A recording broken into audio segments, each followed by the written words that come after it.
সংবিধান সংস্কার পরিষদ নতুন এই কাঠামো ঘিরে আবারও টালমাটাল হয়ে উঠেছে দেশের রাজনীতি। জাতীয় সংসদ থাকতেও কেন আলাদা করে একটি সংবিধান সংস্কার পরিষদ প্রয়োজন, এই প্রশ্নে বিভক্ত দেশের বর্তমান প্রধান দুই রাজনৈতিক শক্তি।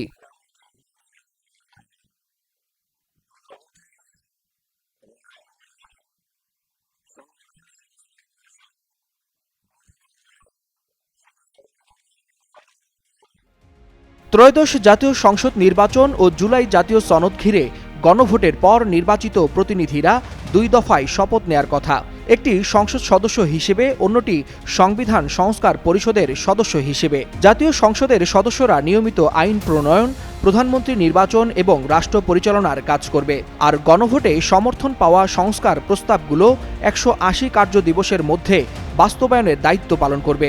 ১৮০ কার্য দিবসের মধ্যে বাস্তবায়নের দায়িত্ব পালন করবে সংবিধান সংস্কার পরিষদ।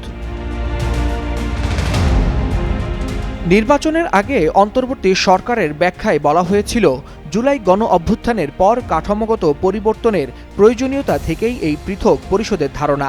জাতীয় ঐকমত্য কমিশনের সহ-সভাপতি আলী রিয়াজ জানিয়েছিলেন, বর্তমান সংবিধানের সীমাবদ্ধতার কারণে মৌলিক পরিবর্তন আনা কঠিন, তাই একই সদস্যদের দ্বৈত ভূমিকায় কাজ করার প্রস্তাব দেওয়া হয়েছে। তবে এখানেই আপত্তি তুলেছে বাংলাদেশ জাতীয়তাবাদী দল বিএনপি। দলটি সংসদ সদস্য হিসেবে শপথ নিলেও সংবিধান সংস্কার পরিষদের সদস্য হিসেবে শপথ নেয়নি। বিএনপির বক্তব্য, নির্বাচিত সংসদ সদস্যরাই সংবিধানের ১৪২ অনুচ্ছেদ অনুযায়ী সংশোধনী আনতে পারেন, ফলে আলাদা পরিষদ গঠন আইনি জটিলতা তৈরি করতে পারে। এই অবস্থা ঘিরে শুরুতে কড়া প্রতিক্রিয়া দেয় বাংলাদেশ জামায়াতে ইসলামী নেতৃত্বাধীন ১১ দলীয় জোট। জামায়াতের নায়েবে আমির সৈয়দ আবদুল্লাহ মোহাম্মদ তাহের হুঁশিয়ারি দেন, বিএনপি যদি সংবিধান সংস্কার পরিষদের শপথ না নেয় তবে তারাও কোনো শপথ নেবে না। সংস্কারবিহীন সংসদ তাদের কাছে অর্থহীন বলেও মন্তব্য করেন তিনি। কিন্তু শেষ মুহূর্তে নাটকীয় পরিবর্তন। জরুরি বৈঠকে বসে ১১ দলীয় জোট সিদ্ধান্ত নেয়, তারা সংসদ সদস্য ও সংবিধান সংস্কার পরিষদের সদস্য হিসেবে দুই শপথই নেবে। সেই অনুযায়ী জামাত জোটের এমপিরা দুটি শপথই গ্রহণ করে।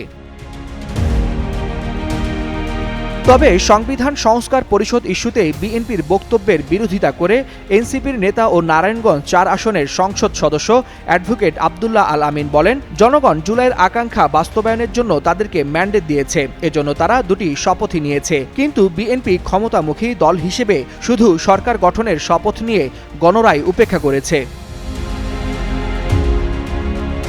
ফলে রাজনৈতিক সমীকরণে স্পষ্ট বিভাজন তৈরি হয়েছে। বিএনপি সংখ্যাগরিষ্ঠতা নিয়ে সংসদে গেলেও সংবিধান সংস্কার পরিষদে অনুপস্থিত।